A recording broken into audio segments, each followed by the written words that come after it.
you so much for joining me on the Creative Awakening Now podcast. I'm your host, David Matters, and I'm here to bring you stories, interviews, and insights relating to the topics of creativity, inspiration, and practice.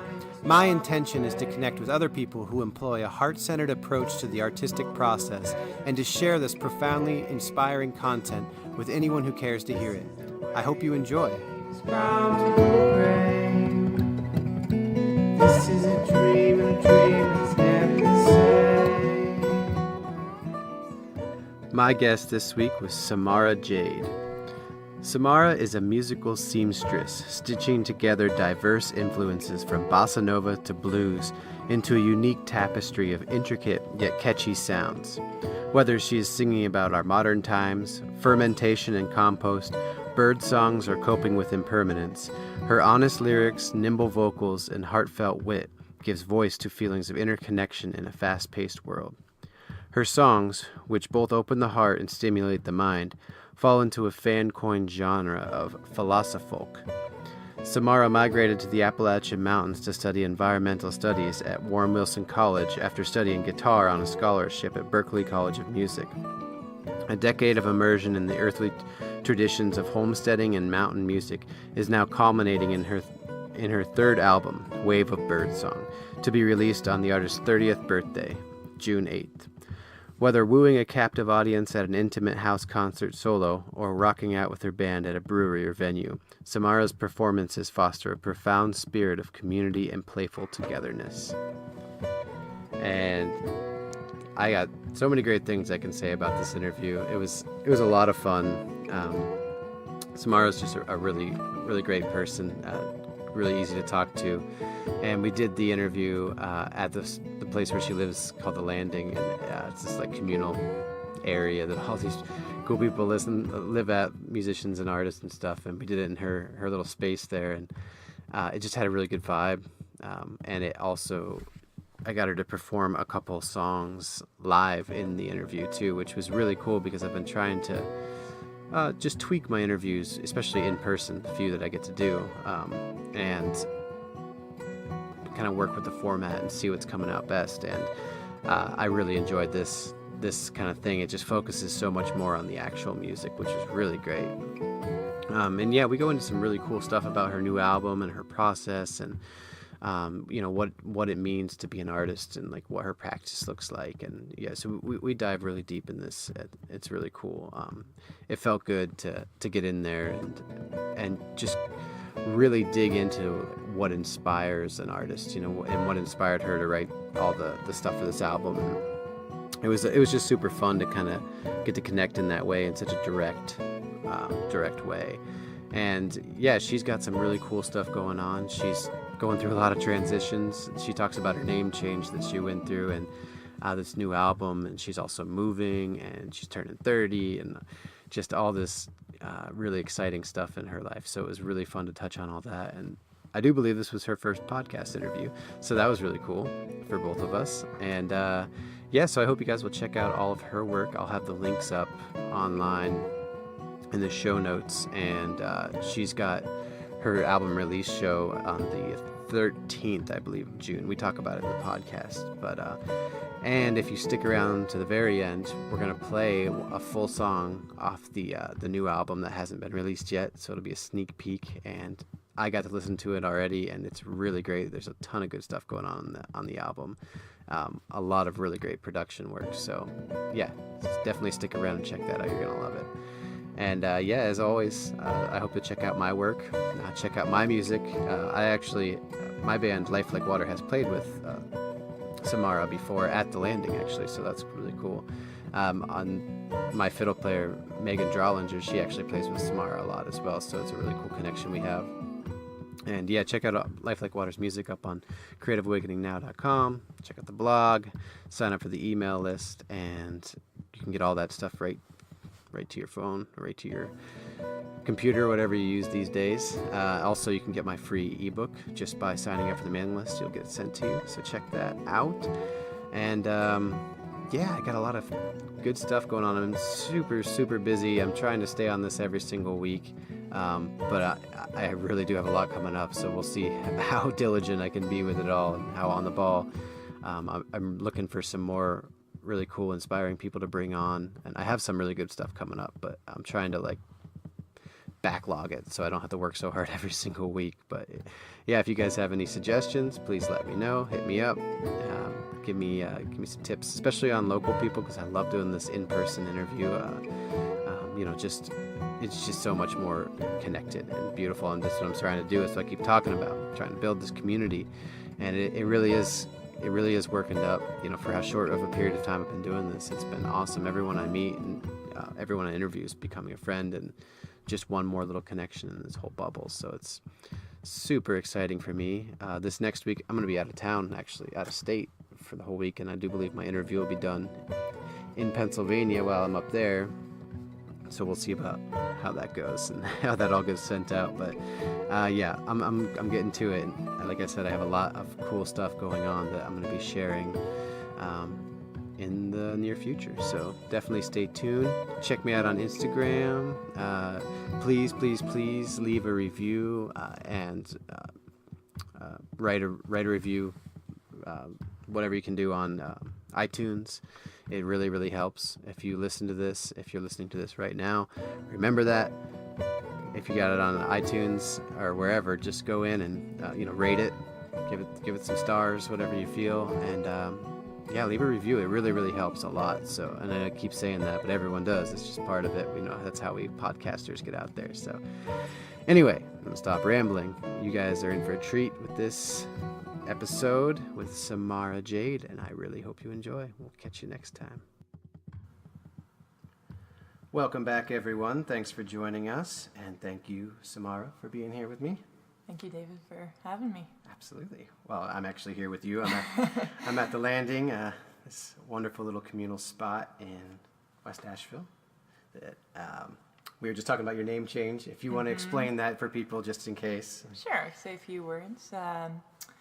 Well, my name has been Sierra. Sierra Jade has been the name I've gone by for a while. And in the recent times, I've been in a name change process. This winter, I was canoeing in Florida, and the red maple seed pods were falling down. They spin around like little helicopters, and they are called samaras, winged seeds of the maple trees. And I just thought, wow, what a beautiful name that is, Samara. I just started saying it, and then I realized, oh, that could be my name. Yeah. And my friends who I was with started calling me that, and it just felt very resonant, and it stuck, and I couldn't get rid of it. I kept trying to shake it, being like, no, it's a stupid idea. You can't change your name. It's going to make everyone confused. You've already got music out there. That means you have to change your website and your Instagram, blah, blah, blah, blah. Like all the voices of logic being like, but trying to be a person that lives in integrity with my heart and follows my heart and intuition. It kept coming back to that, being like, oh, but that's what I want.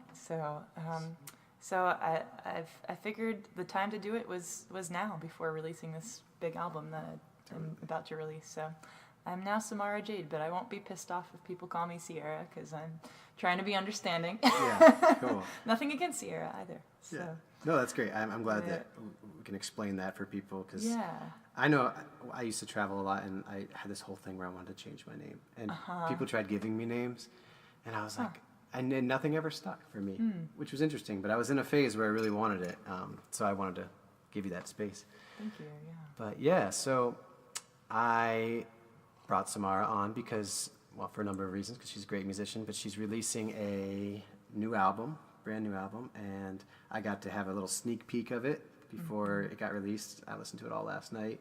Listened to a bunch of it with my daughter, actually, and she loved it. Aww, that's so sweet. So yeah, it'd be really cool if you could. I was struck by a lot of the lyricism of it, and there's just a ton of musical work into it. A lot of composition and a lot of other musicians coming on with other instrumentation. So maybe if you could just talk about your creative process and what that looks like for you in your new embodiment, this new name and everything. Mm-hmm. Yeah, there's a lot I could talk about it, and it's interesting because even with the new name, actually all of these songs that are on this album, it's called Wave of Birdsong, are songs that I wrote between maybe about 1.5 and 4 years ago. So actually, none of it is new material. Oh, cool. The songs are all at least about 2 years old. I've been working on recording this album for a while, so I've already written at least a couple albums worth of material since then that I am anxious to record, but definitely no time soon. But this album, it definitely was a process, very much so. First of all, well, it's my third album, but in a lot of ways I feel like it's my first. It's the first one I've really allowed myself the time and budget to work on. My other two were very much slapped together kind of last minute and recorded here and there, XYZ, different places. But this one I chose to work with one engineer, one really brilliant sound engineer, Kevin Harvey, here in Asheville.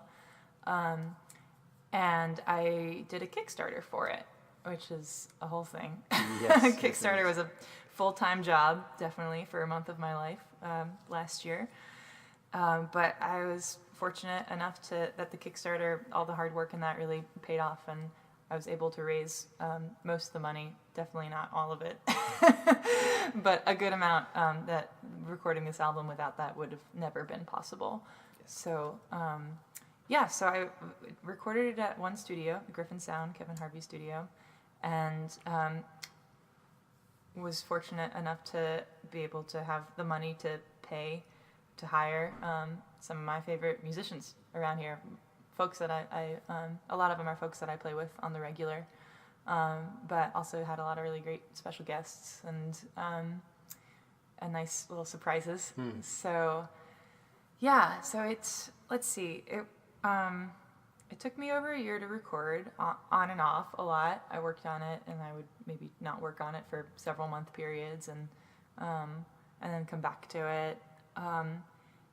And it was interesting because by several months into it, I'd already written so much more material and kind of was feeling over it in a lot of ways. But was really fortunate to have a really awesome collaboration with Kevin Harvey, the sound engineer, who ended up really producing the album and being my collaborator, co-arranger, co-everything, pretty much. It was a journey that we had together in creating this work of art. So we worked on all the arrangements together, and it was great that he would have crazy ideas sometimes that he would think of in the middle of the night and not be able to shake, and oftentimes that involved scrapping what we had already had, because he's like, no, I hear the potential of this song, it could be so much better. So a lot of times that would mean starting over again, and that would be very frustrating.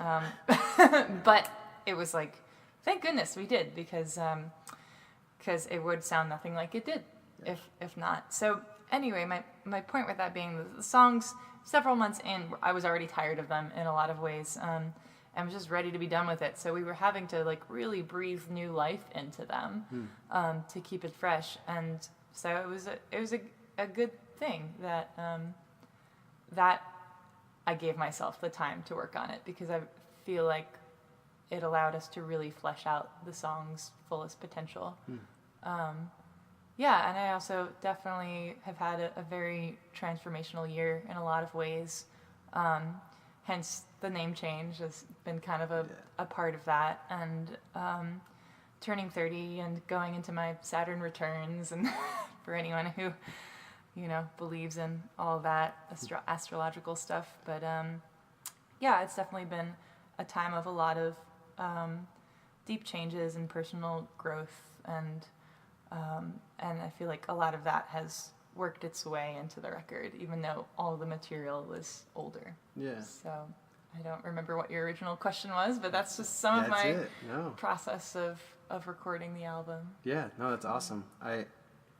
I know it's so much work recording and doing a Kickstarter and all that stuff, and it takes it is a journey. It transforms everything you had, and turns into this new, you got to breathe life back into it to make it come alive on the record. And it's a cool process. And I think one of the big themes of this show when I interview people, especially musicians, is transformation. Like, we're always going through transformations, and if you give it a long enough span of time, like a year or so, and you are chronologically recording it through music or through art or whatever it is, it it can look like this.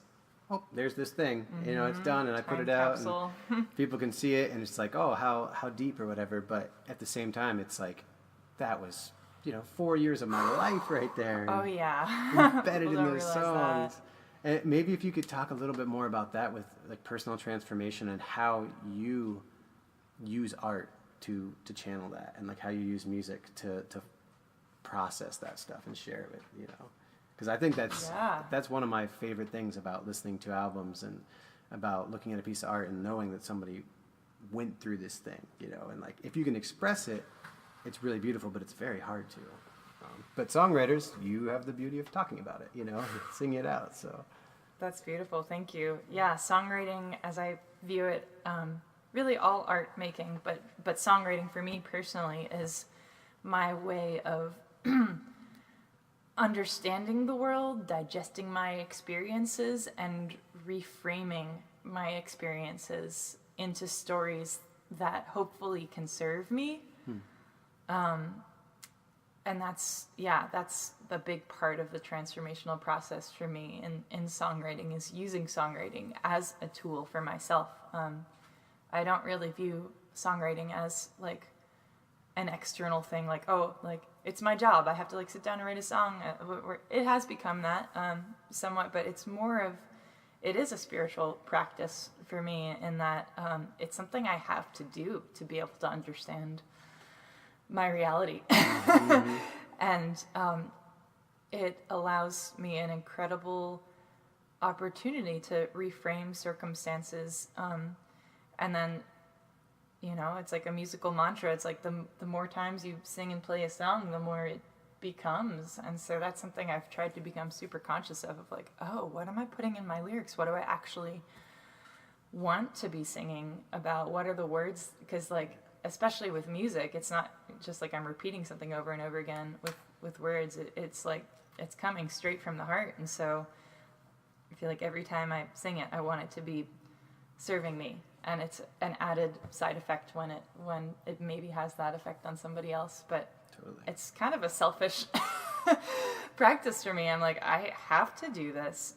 And selfish has a negative connotation. There's no, I don't mean it in a negative way. It is about it's about self-love and self-care, and that's what my music is for me, for sure, is helping me digest life. And totally. Just because we all experience crazy shit and hardship, and it comes in different forms and different stories for everybody, and different life events, different circumstances, but ultimately it's how we respond to the stimuli that is, that comes to us, which is ultimately what, can affect your happiness or, or whatever, so.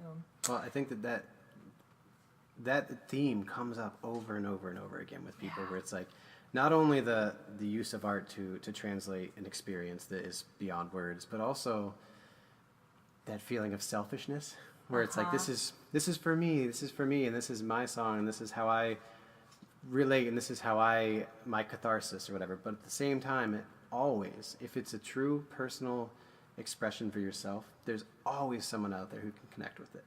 And it goes beyond that level of selfishness, because, and in my opinion, with it all, is we're all connected. Like, we're all using our own process to digest the same shit. Maybe your way is music, maybe somebody else's way is dance, maybe somebody else's construction or farming. Like, we all are using it in that way, and we can all, it's like somebody spends all their energy growing a beautiful garden, and they take those vegetables and they sell them at the farmer's market.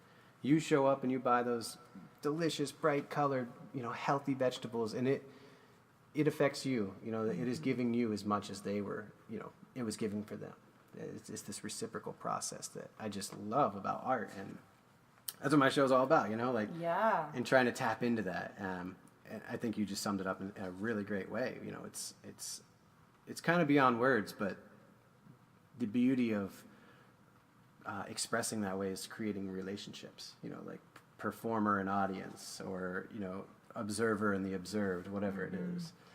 It's a special thing, and if you were interested, maybe I could get you to play a song that would relate to this. You're sitting here in this cave of instruments right now. Yeah, we're sitting here in my room here at the landing, and my loft room. Yeah, it's awesome. There's all sorts of instruments lying around. So this, maybe you can scoot over there a little bit. Oh, totally.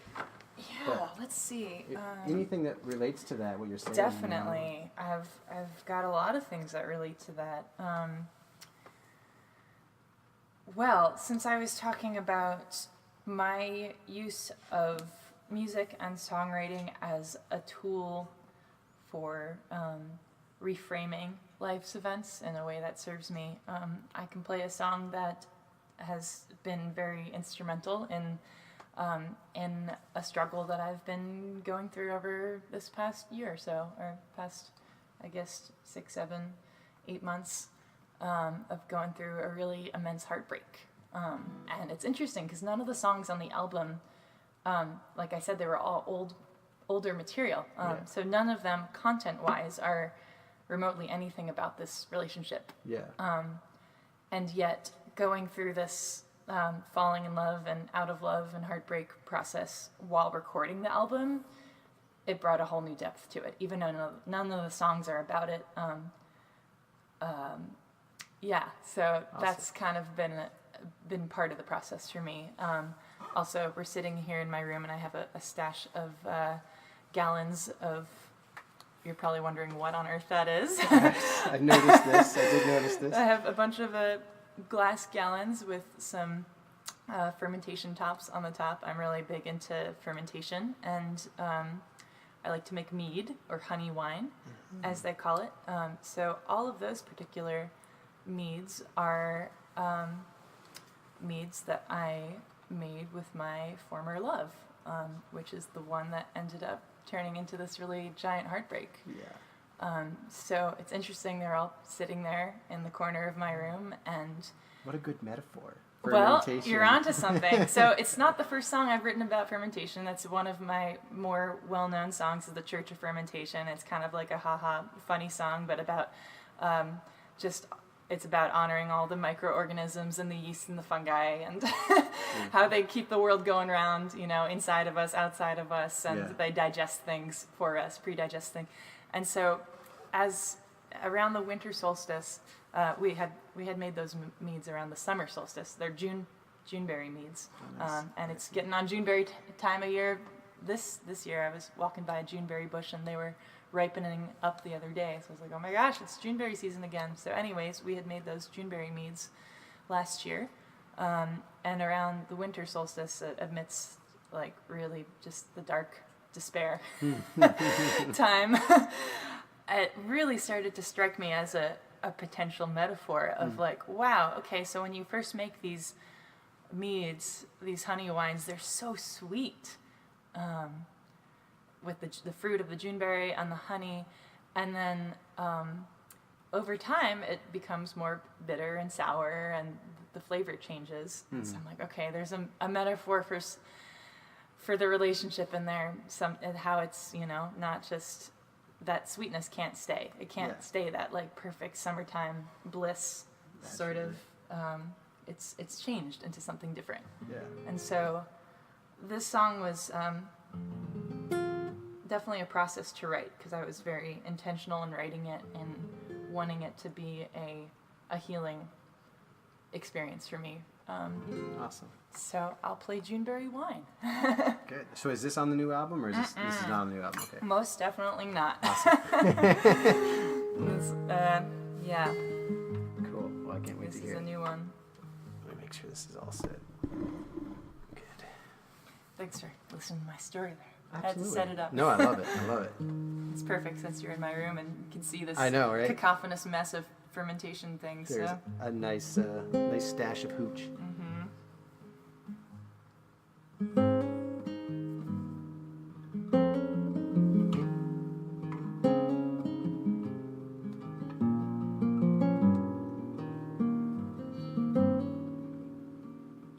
Fireflies flash, summer solstice, falling intoxication.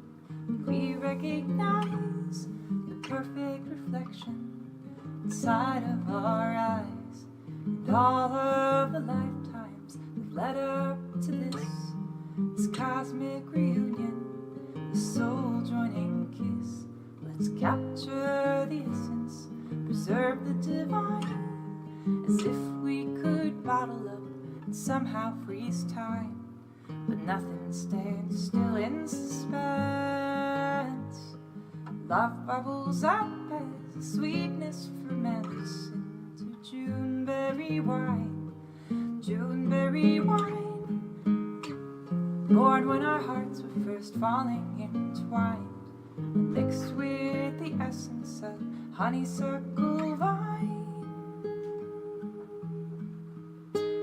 Then foolishly tossed to the careless divine, to be soured by the great hands of time. Now what'll I do with all this Juneberry wine?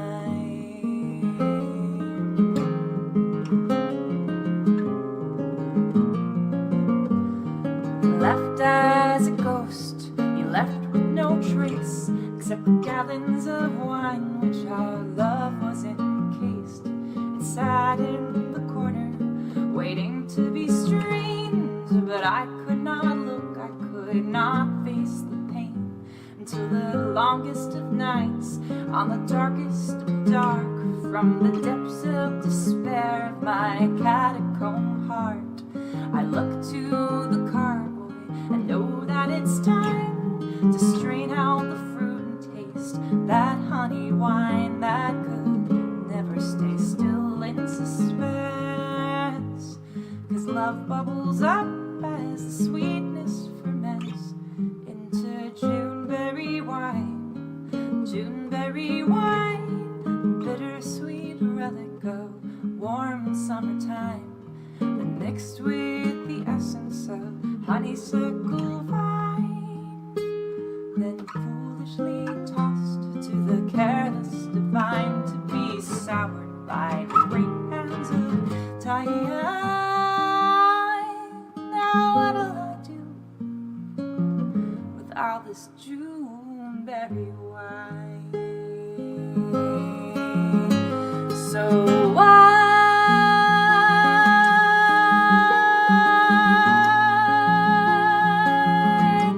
sweetness just stay. Someday you'll return, you drink it with me, and we'll drink to the dream that I dreamed we would be. And I'll curse and I'll praise the stars up above, and know that time is the killer and the healer of love. But till then I'll drink to the fireflies, bright summer bliss, and get wasted alone on the bitterness, until I taste the beauty of the summertime past, of that decadent honey that was not meant to last, when the sweetness is held in suspense.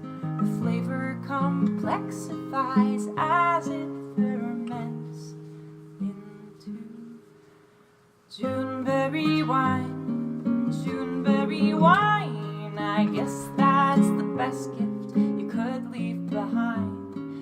Remind me of the sweetness of the honeysuckle vine, that grows better when surrendered down to the divine, to be ripened by great hands of time. Now what'll I do with all this Juneberry wine?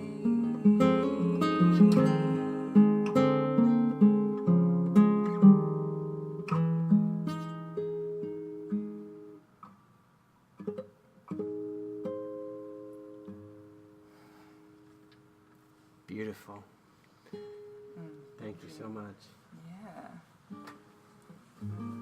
That's, leading up, one of my favorite things about talking songwriting with people is connecting with these kind of things, the deeper meaning behind a song, and then listening to it, you know, and seeing it up close and personal, and like sitting right here next to your yes, how special. The muse of your music. That was a gorgeous song. Really thank you beautiful. so much. Yeah, I figured that was the most appropriate one I could think of sharing in that moment. Yeah. All we were talking about, and using songwriting as a reframing tool, and Totally.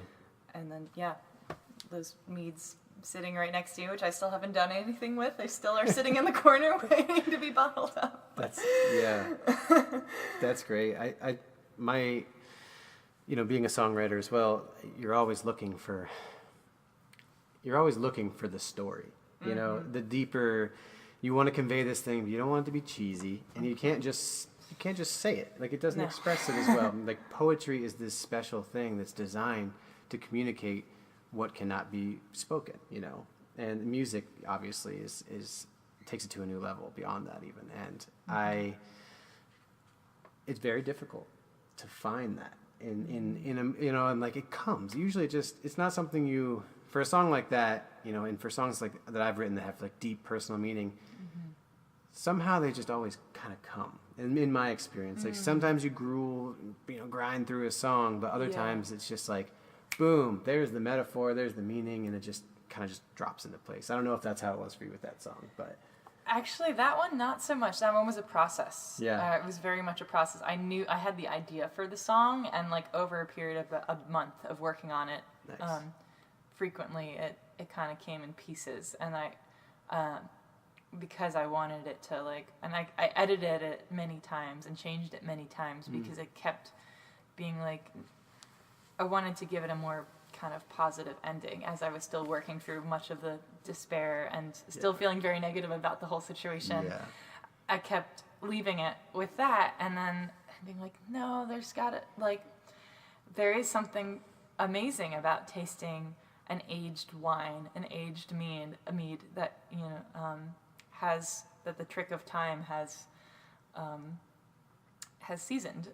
And so I was like, well, that's such a powerful metaphor, and so like, I know this can be a better thing, and everything I'm going through right now will ultimately be a gift, and it's hard to see that right now, and I don't see that, but I want to trust that, and so I kind of wanted to write that into the song. So that song was not one of the ones that came all at once, although the music did. I will say the music did come all at once, and the lyrics were kind of more of a fill-in thing, but I love it when I get to be blessed enough to have the songs that just, it's like a download. Don't we all? Yeah. And that's, I'd say maybe about less than half the songs I write come like that, and more of them are more of a process with lots of editing and stuff. But it's great when something just strikes, and I have the wherewithal to be like, I could be at a party, I could be around a campfire, like, guys, like, I'm leaving. Everyone who knows me, they're just like, all right, let Samara do her thing. She's probably writing an awesome song right now. So it's something I've had to learn to just like let myself, if I'm feeling that coming on, it's like, it's kind of a psychedelic experience. I have to be like ready to like catch it. So I know exactly what you mean. It's always there's this interplay between hard work and more just getting out of your own way. Allowing things to come through, and that is the hard work, though, learning how to get out of your own way. Exactly. you have to work to get there, and then all this, you know, like, and then those moments do come where I've tried to write and explain the process when you get to that, you know, and like, just even explaining it is so difficult because it is almost like a psychedelic experience. It goes, your concept of time disappears. Your attention, your focus is so absorbed into what you're doing that nothing else around you matters, and you just lock in. And maybe it's an hour and it's through. Maybe it's 4 or 5 hours. You know, maybe it's all night. Exactly. I've spent times, especially when I used to travel a lot, with whether it was poetry or songs or whatever, I would, you know, be in the midst of something, be with people, be in a crowded place, be out in the middle of nowhere, wherever it was, and all of a sudden, if it was coming, that was it. There was nothing else for me, you know? It's like this impending tidal wave. Exactly. Oh gosh, and you just let me get somewhere where I can catch this. Exactly. I think everybody wants that. Everybody wants to be in that position. But I do think it takes lots of years of kind of the grind to get there for most people. I mean, maybe not everyone, but maybe we could use that too as like a springboard for this next part, because I really would like to talk about Waves of Birdsongs, your new album, and the concept, because there's all kinds of bird songs in the album and stuff, and how has that been? Like, what was the inspiration behind that? And I know it was obviously a couple of years and stuff like that, but you brought it all together in this one unified form, and it has a name and everything like that, so it's got to have some kind of connection for you in that way. Absolutely. Yeah, it kind of turned into a concept album, which doesn't surprise me because I'm very heavily influenced by, in high school, I mean, I grew up listening to lots of progressive rock and classic rock, and thrived on Yes and Pink Floyd, Dark Side of the Moon, and The Who's Tommy, and I just loved these groupings of songs that all were bound together by something, whether it was a theme or a lyrical theme or a conceptual theme, or just the songs kind of going in and out of each other, or a story. So that, and I was also very, very influenced by the Broadway musical Rent. I was an extreme Rent head as a teenager. Nice. So that kind of is unavoidable to, of course I was going to, create something that I've already had several people telling me, like, wow, this sounds like a rock opera. that was, my partner and I were listening to it together, to a couple of songs, and she was like, it sounds like it should be in a musical or something. There we go. There's person number 8 to say that in the past week. But so I knew I was always going to create something like that. But it wasn't fully an intentional thing. It kind of formulated organically. In the period of time where I was living on this beautiful piece of land up in Barnardsville for 2 years, and it was on this whole 200 and something acre plot of land in this valley, and I'd go out on hikes every day when I lived there, most every day, and I would often try to get up early and go out and enjoy the birdsong in the morning, because it was very quiet. There's no other neighbors around, and it was magnificent to just be in nature, be with the early morning dawn, and witness these birds sing as they do every day, unconditionally. And around the same time, maybe a little bit before this, but I was introduced to this idea or this image of the wave of birdsong by my friend Luke, who's a naturalist here in Asheville, and he leads bird walks and plant walks, and I was on a bird walk with him, and he said, so the birds are always singing when the sun comes up, and also at sundown, so dawn and dusk. And the sun's always going up and always going down somewhere in the world. So if you think about it, the birds are always singing in this rippling wave of birdsong that's just rippling out, emanating out from our planet. And that was just such a beautiful image for me, because not only was it ethereal and like beautiful, like, oh, picturing the wave of birdsong like spinning the planet around and going out into the cosmos. It's a very real thing. It's a very tangible thing. Like, oh, I can get up and walk out my door and hear the birds singing every morning. And they've been doing that for long before we've been here. Yeah. And that's, to me, the original music of the world.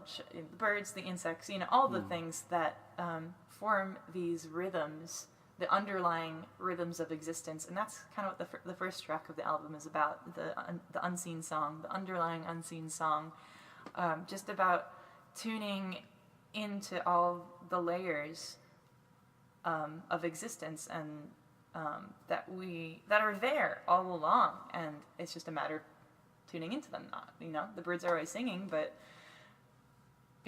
usually we don't even notice, and we're lucky if we do tune in to some of the beauty. So that song, that was definitely a song that wrote itself all at once. That was kind of a cosmic download.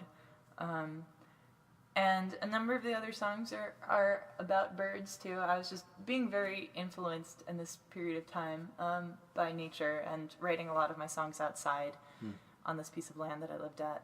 And so all the songs kind of naturally started to formulate around a few themes, mostly just being around listening to nature and also humanity and how far we've come with our disconnect from nature, and like wondering like where did that start? How did that start? Where did we go wrong? Like how is this affecting us? And the album kind of grows into being more. There's several tracks that are more kind of social justice oriented and more about world stuff. And and it's all kind of tied back to the birds who are just holding it down with their everyday singing. And it's like this great, being a metaphor of like music being the thing that transcends everything else. Because, and that's something I've experienced so many times where there's like, I'm not connecting with anybody here, or like, and then music being the thing that brings people together and makes our hearts.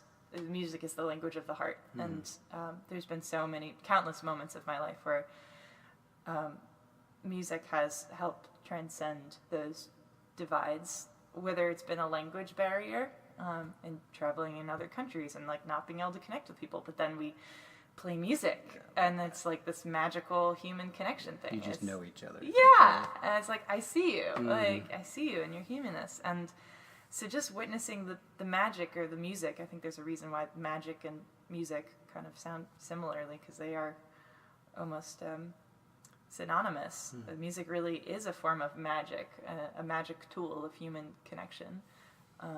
And the birds being the emissaries of this, the birds being the messengers that are telling us like, the ways that we can transcend our differences and come together, and also just reminding us to like, hey, like tune into this beauty. It's freaking like a miracle to be alive, and it's a miracle what exists on this planet. And here we are, humans, just forgetting that. And when we forget how beautiful the world is, that's when we stop caring, and then that's when we start really fucking things up. And so yeah, that's kind of a lot, but that's kind of all in the album. All of that. I think most of the songs on the album speak to something in what I just said. So yeah. I mean, in my brief experience listening through it, that's what I said. I was like, I noticed a lot of connection with nature, and there was obviously that like angsty, some of those parts in there, which is I think important in an album. You got to throw in variety with it, but I could definitely pull out that kind of feeling to it, and I think it's just so relevant. Like one of the other guests that I had on was just one of my favorite interviews. His name is Krishnakant Shukla, and I heard some of that one. He's incredible, and he's still in town. Oh, wow. I took a 3-hour vocal workshop with him. He did a spiritual ecology workshop. He did a couple concerts, and he's just a deep guy. Yeah. His thing that he kept talking about with birds too. He said, go out if you especially for musicians, but anyone. He's like, go sit in nature and listen to the birds. Oh, he's yeah. like, they're always singing. Always singing. They don't care about how you think they sound or like how they sound in relation to each other. And like you can get all scientific and break it down, and you can be reductionist about it. But at the end of the day, we all recognize that it is a natural element of life that is beautiful. I mean, maybe it's a subjective, stance or whatever, but it's musical. We'll say that at the very least. It's musical. It has tone, it has pitch, it has rhythm, it has all these different things to it. It's so musical. Yeah, and there it is, right there, embedded in the fabric of our life. And you can go even a step further, and you can, look at insects, like you were saying. You can look at rivers, streams, the ocean, like these. If you want to break down what sound is, and you can get real out there, you can get real cosmic with all this, but at the end of the day, sound is one of the deepest parts of human relationship. Light and vibration are, if you want to get to physics, like that is the core of everything. And when you look at things in that way, and it's so simply there, it's so simply just a gift for us. It's inspiration, and if you are willing and you can silence your shit enough to listen and open up, like you said, you pumped a whole album out inspired by Birdsong, like Pretty much. and obviously there's different things in it, but the theme of it riding through, it's like it's something that always is there. And I had a really good conversation with another teacher of mine recently. I practice in the Zen lineage for the most part, but we were talking about, there's all this reference to water and trees and nature throughout all these spiritual traditions all over the world, and how they are related to deep understanding and awakening. And you can look at it like metaphor, like, your mind needs to be still and clear as the pond, like you can look at it as pure metaphor, but you can also realize that those were the original teachers. Nature was the original teacher of, the rishis and the saints and the people who, well before modern civilization, lived in the forest, and they came back with this information and said, hey, there's something more here, Yeah. Where did they learn that? They didn't read it from a book. They didn't have any kind of intellectual discourse about it. They absorbed it from the naturalness of the world. And it's the whole Buddha's lecture of holding the flower and no one getting it except for one person. Mahakashyapa. Yep. Exactly. And it's mind-to-mind right transmission where you get it. And I don't, we don't have to go too deep into that, obviously, but I just think that it's such a relevant aspect for artists who, at least, artists who are connected to nature and have that kind of like earthy element to their music. A lot of people are inspired by going outside, and there's two things that I want to ask. And we're getting kind of close to time. I don't want to go too long with this. There's so many things to talk about. I know. All of this. I just get floored when I start talking about this, and I keep saying it in the podcast. It's like I don't even have to think about it anymore. If I just connect with a good artist who's passionate about what they do, ask the right question, and it goes. You're doing a great job. And you would get excited about it, and things get rolling. But so first of all, is there a song on the album that you would maybe be down to play that something that deeply connects to what it means to be inspired, whether it's through nature or anything else, but if you're willing, for sure. And maybe also before that, as a precursor, just if you have any advice for aspiring songwriters, creators, free thinkers to tap into that, for you, like how, what is the thing that really keeps you going with your creativity? It's a great question. There's so many things. I think it's about finding your own rhythm and your own practice, because it's going to be different for everybody. But allowing, if you are wanting to, I think we're all creative beings, and we all just have our different tools and means of doing that. But no matter what your creative outlet is, it's just important to give yourself the time to just go there, and in free form. And that's where a lot of music comes for me, is just the times where I'm able to try to clear my mind, or not even necessarily clear it, but just sit with what's there. And a lot of songs come as I'm just free writing or just like freestyle singing. I'll just be walking out in the woods and just be like singing to the trees, and I'm like, oh, whoa, oh, hey, there's something. And so, I think it's so important if you are, wanting to create something, even if it's just your own little personal, like, medicine songs that you don't share with anybody else, or just keep for your healing yourself, to just give yourself permission to create. And yes, it's a selfish thing, but selfish isn't bad. It's okay to be selfish sometimes. And there's so many different things, but really giving yourself the open space to just improvise and make stuff up, whether it's writing or and not being judgmental, because that's something that I think a lot of people get hung up on and blocked by, is like, oh, I can't write songs, like this is stupid or isn't good. And that kind of harkens back to what we were talking about before with like when inspiration does hit and being prepared to just ride with it. A lot of that preparedness it's like going to the gym and lifting weights. You have to be strong. You have to do the strength training in whatever your art form is. And for me, in songwriting, the strength training looks like writing as much as I can, even though 95% of the time nothing I write is ever going to turn into a song or that I play. It's just kind of a muscle building thing. I gotta keep my songwriting muscles up and strong so that when a wave of inspiration does strike, I'm able to catch it. Yeah. So I think to distill that advice is like, don't be scared of the creative process just because you think what you're going to create isn't good. It's hard to get out of your way and get past that thinking mind. But whatever you can do to just like create and not care if what you're making isn't good, and just because the more you do that, the more you maybe will be able to create something that is something you want to share. Yeah. So creating without attachment to the results. Another teacher of mine, I was actually working for him painting his deck this morning.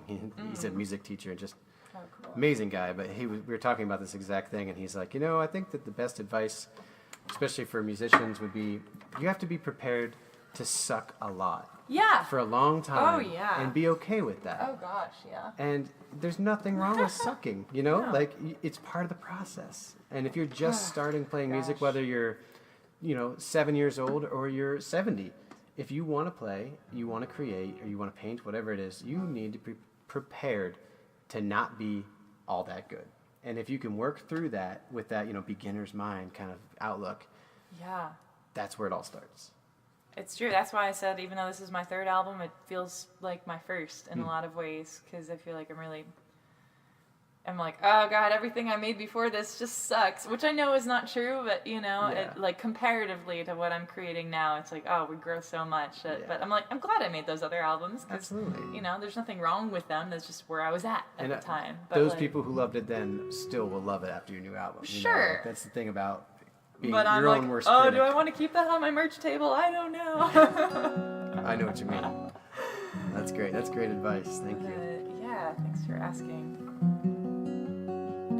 Well, I'll play the first track on the album, Unseen Song, which I was talking about, and it's completely different, me solo, than David. As you've heard, the album has many, many musicians on it, many voices, many different instruments, so I can't recreate the album solo live.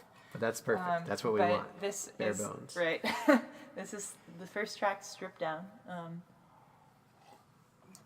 It does start out with the sitar. Well, the whole album actually does start off with a recording of birds that I made at the place where I lived and wrote most of these songs. Was it Snaggy Mountain by chance? No, it was Love and Land. We called it Love and Land, but it's in Barnardsville. Okay. And I went back there about a month ago, and the last thing I had to do for this album was record the birds, and so I went up there at ass crack of dawn. I was like, all right, birds, you got something to say to the world? And they put on a show. They sang the most beautiful dawn chorus that morning. First track of the album is dawn chorus, and it's just the birds singing. So I had to give them a say. And it bleeds into this song, so...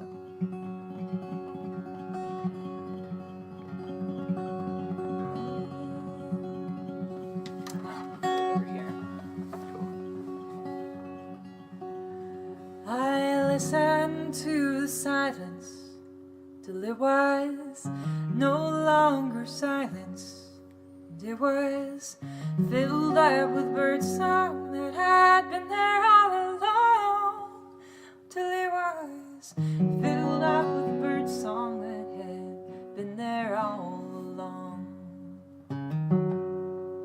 I looked into the sunset till it was no longer sunset, till the sky grew darker and it filled up with stars, till the sky grew darker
was no longer sadness, and it was filled up with fullness that had been there all along, till it was filled up with fullness that had been there all along. Oh, and I cut through my aloneness till I melted into oneness of the weather shining dewdrops that connects us all as one to the weather shining dewdrops that has been there all along. It was there all along. Yeah, it was there all along. Yeah, it was there all along. The underlying unseen song. And I spoke my words till they were no longer words, till they sounded no different than songs sung by the birds still sing, even when they can't be heard. All of the symphonies get blurred into the colors of the world is turning, powered by the bird song that had been there all along. Yes, a great wave of bird song that had been there all along. Haven't you heard that wave of bird song that has been here all along?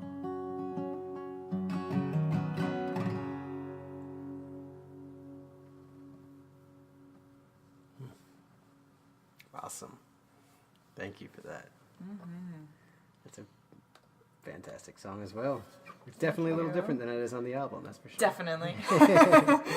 I like it. Acoustic, though, it's really nice. I was able to focus on the lyrics more. You know, it definitely has a Good beautiful point. connection to it, which is always, that's what's beautiful about these kind of things, where you strip it down to Yeah. its bare essence. It's nice to do that, yeah. I know part of me, I just have this feeling, people have said stuff like this to me before, and I just know that it's going to come more with this album. People are like, oh, your album sounds great, but I like how you sound playing around the campfire. Why don't you? I'm like, I've worked so hard on this. Yeah. But, there's something to be said about just the experiencing music in its like pure live Exactly. true form. Yeah. And that's, I'm Well, a an songwriter, album, so. no matter how much is on an album, it could never, listening to it in a CD player can never do justice for listening to it live, whether it's a full band or it's solo or not. But so people connect with the experience a lot of Right. times more, especially if they're Totally. not like real music people. They just like what you have to say, and they like the sound. They're not like musicians themselves, Yeah, and they The don't experience. appreciate the hours of work of the string arrangements and the horn arrangements and everything so much. There's a It's lot. a whole different thing. There's a lot whole on that different album. genre Totally. of experience. Oh, I greatly appreciate you joining me with this. I think that's Oh a my really gosh. good spot to kind of wrap it up. Yeah. If you could share the release date, any upcoming shows. Absolutely. Yeah. Well, it's the album is going to be birthed to the world on my 30th birthday, which is June 8th. Very nice. I figured that would be a good gift Yeah. to myself and to the world.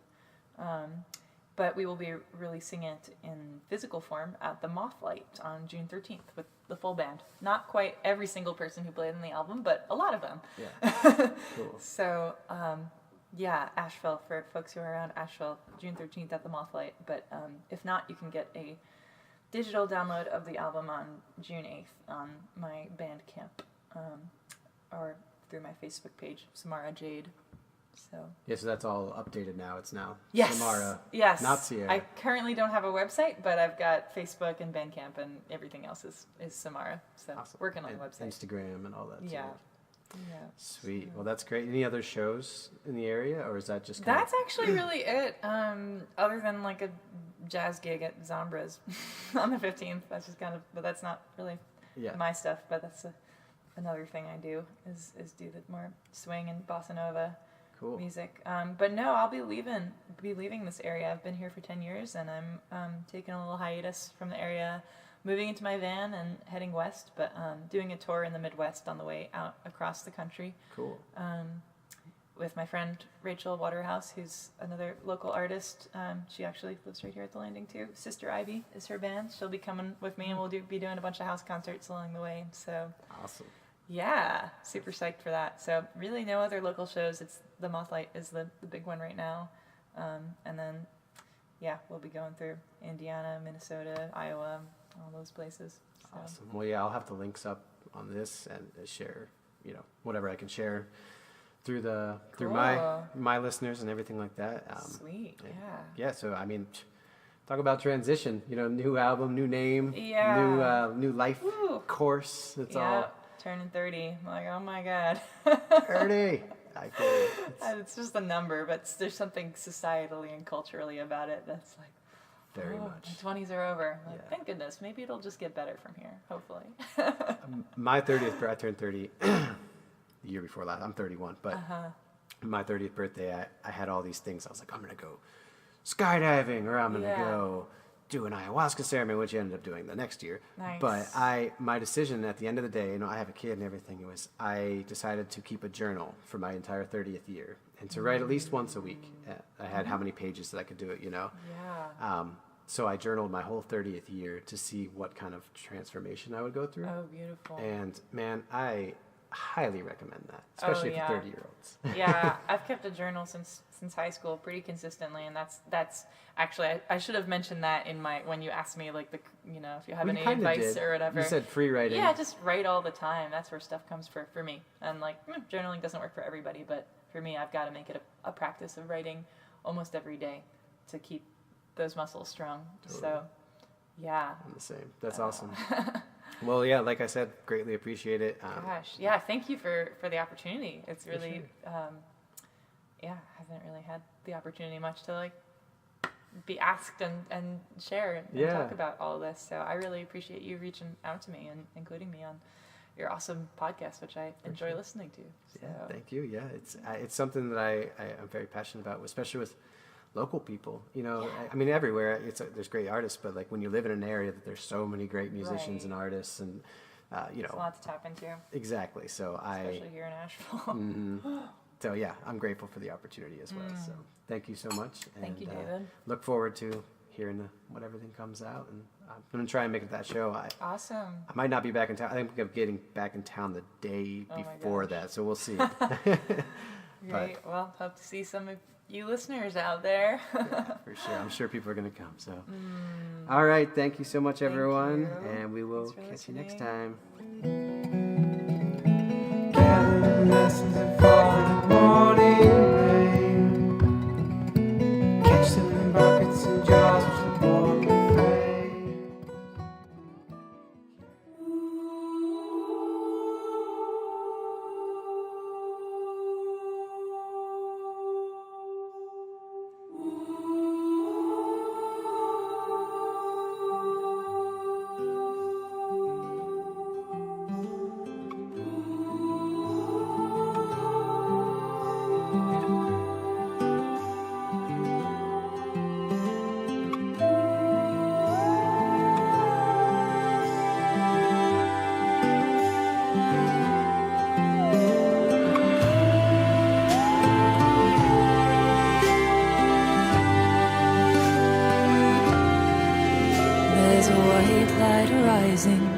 Above the horizon, cast wild joy on the faces it shines on. They're coming together, dance round the fire. They're coming together and drumming her higher. 'Cause it's that time of month where folks like to gather to celebrate. Yet it seems I would still rather be held up in darkness in a self-made cocoon than emerge with my wings and dance under the moon.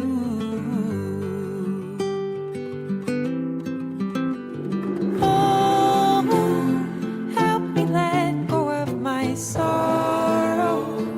They are not mine, they are borrowed, rented in this lifetime. Oh, moon, shine a light on all my worries. Help me see they are just flurries of snowflakes that melt as they're bathed under your light.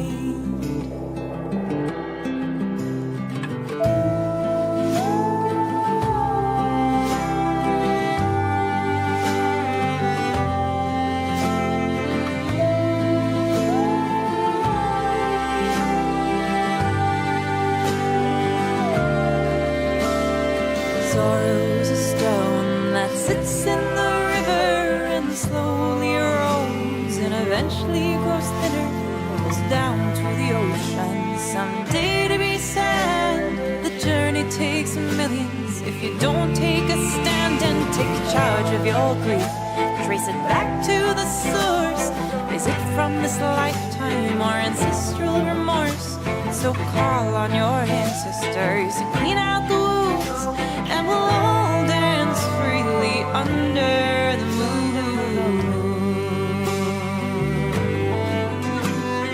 Full moon, help me let go of my sorrows. They are not mine, they are borrowed, rented in this lifetime.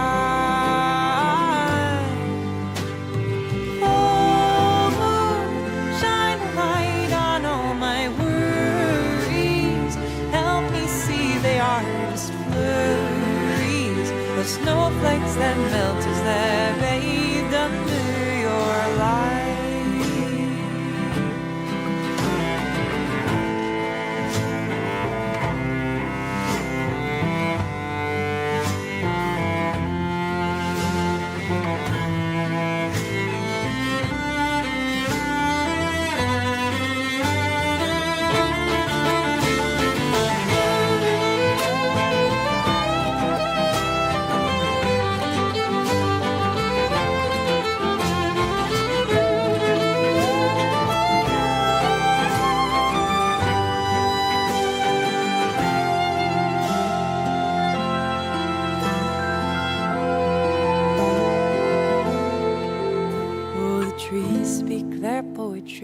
The leaves are their words, they fall to the floor if they're heard or unheard. So let's utter our odes to the things that most matter. For all's here to leave, like the leaves they will shatter and crumble and decompose. Back to the soil, prep the ground for the next generation to toil. But if we break it down well and we get back into those to come can dance freely under the moon.